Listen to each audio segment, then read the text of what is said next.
விஜய் அரசு புதிய அதிரடி. போதைப் பொருள்கள் விற்பவர்கள் சொத்துக்கள் பறிமுதல். அரசாணை வெளியீடு. போதைப் பொருள் விநியோகத்தை தடுக்க தமிழக அரசு பல்வேறு முயற்சிகளை மேற்கொண்டிருக்கிறது.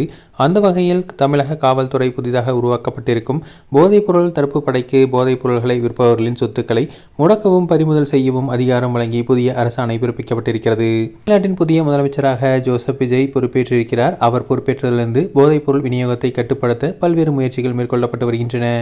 இந்த நிலையில் வாக்குறுதிகளை நிறைவேற்றும் வகையில் போதைப் பொருள்கள் தடுப்பு சட்டம் மாவட்டம் தோறும் சிறப்பு படையை அமைக்கும் உத்தரவில் விஜய் கையெழுத்திட்டார். இந்த உத்தரவை தொடர்ந்து தமிழகம் முழுவதும் மாவட்டத்தில் ஒரு போதைப் பொருள் தடுப்பு பிரத்யேக காவல் நிலையங்கள் என 37 காவல் நிலையங்களும், பிற 9 காவல் ஆணையரகங்களில் 28 காவல் நிலையங்களில் என மொத்தம் 65 பிரத்யேக காவல் நிலையங்கள் அமைக்கப்பட்டு வருகின்றன.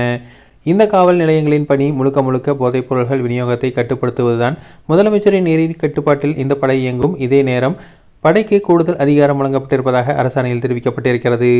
அதாவது இந்த படை போதைப் பொருள்கள் நடமாட்டம் குறித்த உளவு தகவல்கள் சேகரிப்பது, போதைப் பொருள்கள் விற்பனை குறித்து இணையதளம் மூலம் கண்காணிப்பது, இது தொடர்பான வழக்குகளை பதிவு செய்வது போன்ற வேலைகளையும் செய்யும்.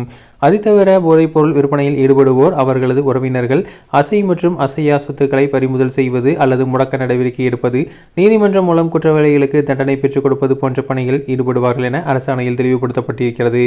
தமிழக காவல்துறையை பொறுத்தவரையில் ஏற்கனவே மதுவிலக்கு அமலாக்கப் பிரிவு, போதைப்பொருள் நுண்ணறிவு பிரிவு செயல்பட்டு வருகிறது. இந்த நிலையில் தற்போது புதிதாக உருவாக்கப்பட்டிருக்கும் போதைப்பொருள் தடுப்பு படை இந்த இரு பிரிவுகளிலிருந்தும் தனித்துவமாக செயல்படும் என்றும் காவல்துறையினர் தெரிவித்திருக்கின்றனர்.